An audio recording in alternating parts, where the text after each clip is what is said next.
Hello नमस्कार दोस्तों, मैं अविराज ब्राइट एजुकेशन चैनल पर स्वागत करता हूं आप सभी बच्चों का। आप सभी बच्चों से बस यही कहना है बच्चों कि आप लोगों के एग्ज़ाम बहुत ही नज़दीक आ गए हैं। कल से आपके एग्ज़ाम शुरू होने वाले हैं, तो आप लोगों के जितना मैं सोच रहा हूं कि ज़्यादा से ज़्यादा क्वेश्चंस दे सकूं। वैसे मैं चाहता हूं कि आप लोगों पे कोई बर्डन ना पड़े, लेकिन अब एग्ज़ाम इतना नज़दीक आ गया है कि आप लोगों को क्वेश्चंस ज़्यादा प्रोवाइड करना पड़ रहा है। ठीक है, तो साथ में आपको टेलीग्राम चैनल ज्वाइन करिएगा तो पीडीएफ भी मिल जाएगी। ठीक है, तो आज मैराथन की बहुत ही मोस्ट इंपॉर्टेंट क्लास लेकर के आया हूं मैं। तो चलिए, जो लोग भी चैनल को लाइक और सब्सक्राइब नहीं किए प्लीज़ लाइक और सब्सक्राइब कर लेना, साथ ही साथ बेल आइकन की घंटी को भी प्रेस कर देना। और जो लोग भी टेलीग्राम चैनल ज्वाइन कर रहे हैं, जिनको अपनी तैयारी आगे जारी रखनी है, जैसे कि एसएससी की तैयारी करनी है, तो उसके लिए टेलीग्राम चैनल पे जुड़े रहें, जल्द ही क्लास शुरू होगी। ठीक है बच्चों, तो चलिए बिना समय गंवाए शुरू करते हैं आज का ये सेशन। आज का सेशन क्या कहता है देखते हैं।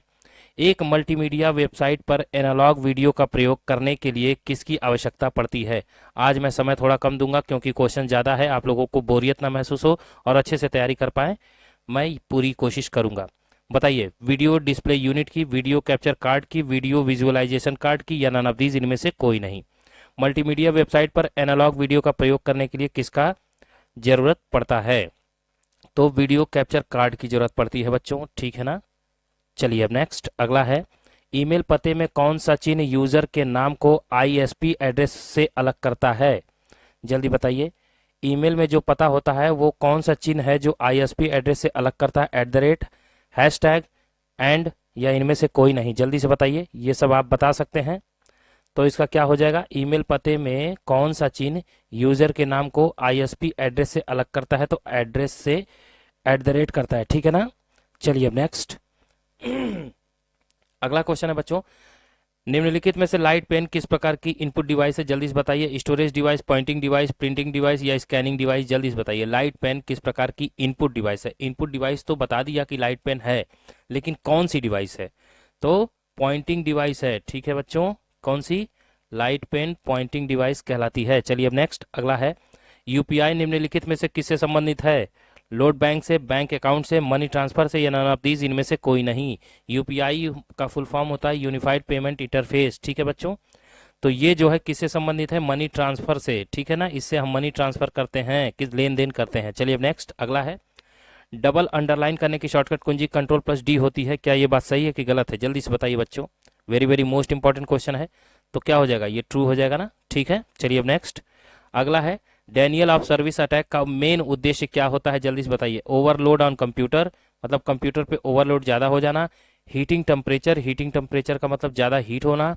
डिस्ट्रैक्ट फाइबर कनेक्शन, मतलब फाइबर कनेक्शन जो आपका लगा होता है इंटरनेट कनेक्शन, उसे डिस्ट्रैक्ट करता है, डिस्टर्ब करता है, या फिर इनमें से कोई नहीं? तो जल्दी बताइए क्या हो जाएगा। तो डेनियल ऑफ सर्विस अटैक का मतलब होता है ओवरलोड ऑन कंप्यूटर। ठीक है बच्चों, उस पर ज़्यादा भार हो जाना। चलिए अब नेक्स्ट अगला है, आईआरसी का full form internet relay chart होता है। क्या ये बात सही है कि गलत है? क्या होगा, इंटरनेट रिले चार्ट होगा, तो बिल्कुल सही है। ठीक है ना, होगा। चलिए अब नेक्स्ट अगला है, ट्रिपल पी का फुल फॉर्म क्या होता है? Public to place protocol, public to public protocol, point to point protocol, या नन ऑफ दीज इनमें से कोई नहीं? तो क्या हो जाएगा, पॉइंट टू पॉइंट प्रोटोकॉल होता है। ठीक है ना, क्या होता है? Point to point protocol. चलिए अब नेक्स्ट अगला है, कंप्यूटर के लिए लिब्रे ऑफिस इम्प्रेस में स्लाइड शो के लिए किस कुंजी का इस्तेमाल हम करते हैं? F4 और F7 से दो की का इस्तेमाल होता है इम्प्रेस में स्लाइड शो करने के लिए। कौन कौन सी? F4, F7, F5, F9, F3, F5, या इनमें से कोई नहीं? तो जल्दी से बताइए।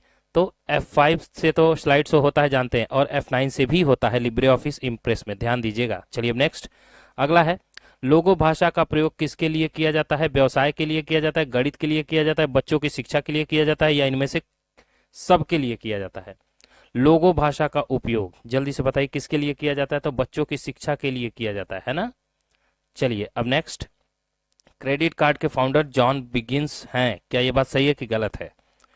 तो क्या हो जाएगा, ट्रू या फॉल्स? तो कार्ड, जो क्रेडिट कार्ड है उसके फाउंडर जॉन बिगिंस है, तो ट्रू। ठीक है ना, जॉन बिगिंस जो है क्रेडिट कार्ड के फाउंडर हैं। चलिए अब नेक्स्ट, लिब्रे ऑफिस राइटर में रीलोड का बटन डिसेबल्ड हो तो उसे क्या कहते हैं? कह रहा है रीलोड का बटन अगर राइटर में डिसेबल्ड हो जाता है तो उसे क्या कहते हैं? Saving file, disabled function, web view, या नन ऑफ दीज इनमें से कोई नहीं? तो क्या हो जाएगा, वेब व्यू कहते हैं उसको, क्या कहते हैं, वेब व्यू। चलिए अब नेक्स्ट अगला है, मैक एड्रेस कितने बिट का होता है, जल्दी से बताइए, 32, 48, 64 या 86। मैक एड्रेस कितने बिट का होता है बच्चों, तो 48 बिट का होता है। चलिए अब नेक्स्ट अगला है, इंटरनेट और प्राइवेट नेटवर्क के बीच सुरक्षात्मक अवरोध को क्या कहते हैं, प्रोटोकॉल कहते हैं, फायरवॉल्स कहते हैं, वायरस कहते हैं, या नन ऑफ दीज इनमें से कोई नहीं। जल्दी से बताइए। तो इंटरनेट और प्राइवेट नेटवर्क के बीच सुरक्षा में जो अवरोध करता है उसे हम फायरवॉल्स कहते हैं, ठीक है ना। चलिए अब नेक्स्ट अगला है, लिब्रे ऑफिस राइटर में वर्ड काउंट किस ऑप्शन मेनू में पाया जाता है, टूल्स, व्यू, फॉर्मेट या विंडोज में। राइटर में वर्ड काउंट किस मेनू में पाया जाता है, जल्दी से बताना है आपको। तो टूल्स में पाया जाता है बच्चों, किस में, टूल्स में। चलिए अब नेक्स्ट अगला है, एक ब्रॉडबैंड के लिए कम से कम कितनी विड्थ की आवश्यकता पड़ती है, 64 केबीपीएस की, 128 केबीपीएस की, 256 केबीपीएस की, या इनमें से कोई नहीं। एक ब्रॉडबैंड के लिए कम से कम कितनी विड्थ की जरूरत पड़ती है, तो क्या हो जाएगा राइट आंसर, 256 केबीपीएस की जरूरत पड़ती है। चलिए अब नेक्स्ट अगला है, लिब्रे ऑफिस कैल्क में सेल की डिफॉल्ट हाइट जो है वो कितनी होती है, बताना है। कैल्क में जो सेल की हाइट है 0.86 सेंटीमीटर, 0.64 सेंटीमीटर, 0.45 सेंटीमीटर, या इनमें से कोई नहीं। तो क्या हो जाएगा बच्चों राइट आंसर, 0.45 सेंटीमीटर, ठीक है ना। चलिए अब नेक्स्ट अगला है, यूपीआई के द्वारा पैसे का लेन देन करना सही है, क्या ये बात सही है कि गलत है। तो यूनिफाइड पेमेंट इंटरफेस इसका फुल फॉर्म होता है और बिल्कुल सही है, सिक्योर होता है, सेफ होता है, ठीक है ना बच्चों। इसमें पासवर्ड भी होता है। चलिए अगला है, डिजी लॉकर के लिए आधार कार्ड आवश्यक होता है, ट्रू या फॉल्स, जल्दी से बताइए। डिजी लॉकर के लिए आधार कार्ड की जरूरत पड़ती है, क्या ये बात सही है कि गलत है, जल्दी से बताइए। तो क्या हो जाएगा, ट्रू हो जाएगा, आधार कार्ड की जरूरत जरूर पड़ती है, ठीक है ना बच्चों। चलिए अब नेक्स्ट अगला है, भारत में पहली बार किस बैंक ने क्रेडिट कार्ड पेश किया था, सेंट्रल बैंक ऑफ इंडिया ने, एचडीएफसी बैंक ने, यूनियन बैंक ने, या फिर नन ऑफ दीज इनमें से कोई नहीं। क्रेडिट कार्ड किसने पेश किया था पहली बार भारत में, वो बताना है आपको। तो सेंट्रल बैंक ऑफ इंडिया ने किया था, ठीक है ना। चलिए अब नेक्स्ट अगला है, यूआरएल और ईमेल अलग अलग होते हैं, क्या ये बात सही है कि गलत है, जल्दी से बताइए। यूआरएल और ईमेल अलग अलग होते हैं, जल्दी बताइए, ट्रू है कि फॉल्स है। तो ट्रू है, यूआरएल अलग होता है, ईमेल अलग होता है। चलिए अब नेक्स्ट अगला, प्रधानमंत्री जीवन ज्योति बीमा योजना नेट बैंकिंग का सही एक हिस्सा कहलाता है, क्या ये बात सही है कि गलत है, जल्दी बताइए। पीएमजेवाई, ठीक है, इसका फुल फॉर्म होता है। तो इसकी जो योजना है पीएमजेजेवाई नेट बैंकिंग का सही एक हिस्सा कहलाता है, ये बात सही है कि गलत है, तो ये बात गलत है। चलिए अब नेक्स्ट अगला है, क्या सभी ईमेल अटैचमेंट सुरक्षित होते हैं, क्या ये बात सही है कि गलत है, बताइए। तो सभी ईमेल अटैचमेंट जो है सुरक्षित होते हैं, ये बात गलत है, ठीक है ना। चलिए अब नेक्स्ट, फ्लैश मेमोरी रैम के समान है लेकिन वोलाटाइल नहीं है, क्या ये बात सही है कि गलत है, जल्दी बताइए। तो फ्लैश मेमोरी रैम के समान तो होती है लेकिन वोलाटाइल नहीं होती है, बिल्कुल सही बात है। चलिए अब नेक्स्ट अगला है, क्यूआर कोड में कितने आयाम होते हैं, 0, 1, 2, 3, 4, सॉरी 1, 2, 3 या फिर 0। क्यूआर कोड में कितने आयाम होते हैं, क्विक रिस्पांस कोड इसका फुल फॉर्म होता है।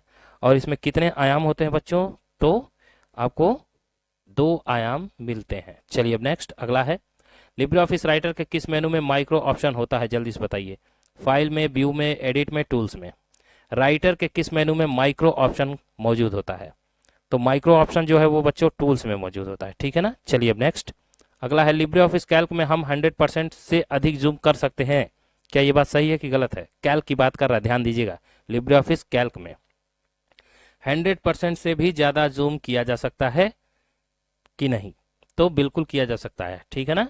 100% से भी ज्यादा जूम हम कर सकते हैं, 600% होता है। चलिए अब नेक्स्ट अगला है, सब स्क्रिप्ट और सुपर स्क्रिप्ट सामान्य टेक्स्ट की तुलना में एक छोटा टेक्स्ट होता है, क्या ये बात सही है कि गलत है। सब स्क्रिप्ट और सुपर स्क्रिप्ट सामान्यतः देखा जाए तो टेक्स्ट की तुलना में एक छोटा टेक्स्ट होता है, क्या ये बात सही है कि गलत है।